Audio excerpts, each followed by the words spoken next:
తెలంగాణలో రాజీవ్ యువ వికాస పథకం మనకి సబ్సిడీ ఎవరికి వస్తుంది, అర్హులు ఎవరు, మరి ఎంపిక ఎలా చేసి నిధులు ఇస్తారు, వాటి గురించి పూర్తి వివరాలు ఈ వీడియోలో తెలుసుకుందాం. హాయ్ ఫ్రెండ్స్, అందరికీ నమస్తే. Welcome back to my channel. Rajiv Yuva Vikasa పథకం తెలంగాణ ప్రభుత్వం ఎస్సీ, ఎస్టీ, బీసీ, మైనార్టీ వర్గాల యువతలకు స్వయం ఉపాధి అవకాశం అయితే ఆర్థిక సహాయం అందిస్తుంది. ఈ పథకం వ్యవస్థాపకత మరియు ఆర్థిక స్వాతంత్రాన్ని ప్రోత్సహించడానికి సబ్సిడీలతో పాటు 3 లక్షల వరకు రుణాలను అందిస్తుంది. ఉప ముఖ్యమంత్రి మల్లు భట్టి విక్రమ్ గారు ప్రకటించారు. 6,000 కోట్ల చొరవ స్వయం ఉపాధి అవకాశాలను సృష్టించడం మరియు ఆర్థిక సహకారతను పెంపొందించడంపై దృష్టి పెడుతుంది. ఈ పథకానికి అవసరమైన పత్రాలు ఆధార్ కార్డ్, రేషన్ కార్డ్ లేదా ఇటీవల ఆదాయ ధృవీకరణ పత్రం, కుల ధృవీకరణ పత్రం, ఈ క్యాస్ట్ సర్టిఫికేట్ తెలంగాణ ఏర్పడిన తర్వాత జారీ చేయబడినదై ఉండాలి. పాన్ కార్డ్ మరియు పాస్పోర్ట్ సైజ్ ఫోటో.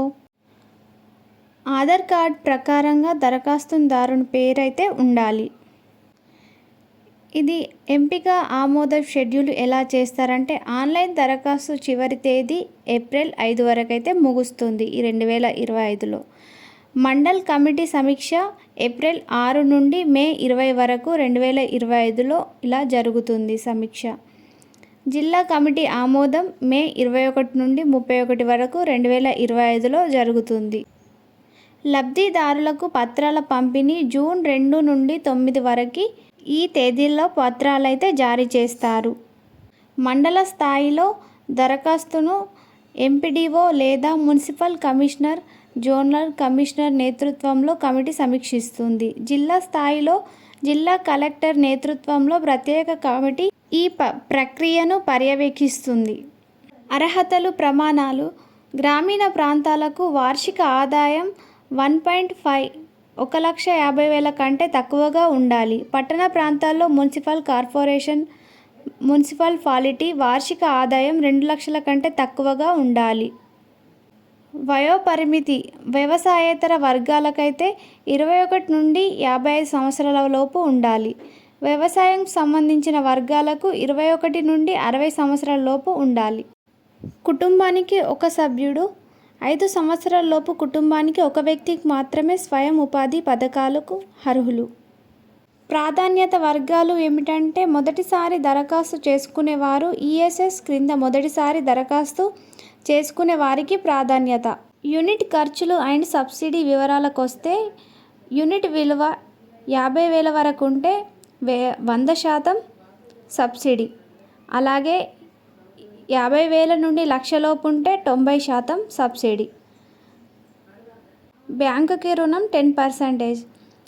అలాగే 1,00,000 రూపాయి నుంచి 2 లక్షల లోపు ఉంటే 80% సబ్సిడీ. అలాగే 20% వడ్డీ. 2,00,000 రూపాయి నుండి 4 లక్షల లోపు తీసుకుంటే 70% సబ్సిడీ. బ్యాంకు రుణము 30% చెల్లించాల్సి ఉంటుంది. మహిళలకి 25% రిజర్వేషన్. ఒంటరి మహిళలకు మరియు వితంతువులకు ప్రాధాన్యత. వికలాంగులకు 5% రిజర్వేషన్. ఈ స్కీమ్కు సంబంధించినవి 167కి పైగా విభాగాలు ఉన్నాయి. ఇవన్నీ అగ్రికల్చర్, ఇండస్ట్రీస్, ఆగ్రోస్, ట్రాన్స్పోర్ట్స్ కేటగిరీలో ఉన్నాయి. దరఖాస్తు చేసుకునే అర్హతలకు అనుగుణంగా యూనిట్లు ఎంచుకోవాల్సి ఉంటుంది.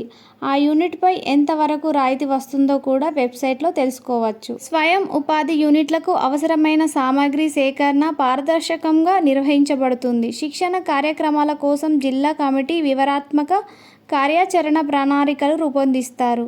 గ్రౌండింగ్ తర్వాత తనిఖీ. గ్రౌండింగ్ తర్వాత పర్యవేక్షణ మరియు పారదర్శకతను నిర్ధారించడానికి కలెక్టర్ ప్రత్యేక అధికారులను నియమిస్తారు. లబ్ధిదారుల జాబితా ప్రకటన ప్రకారం జూన్ 2 అంటే తెలంగాణ ఆవిర్భావ దినోత్సవం రోజు అయితే మనకి పత్రాలు అందజేయడం అయితే జరుగుతుందని అంటున్నారు.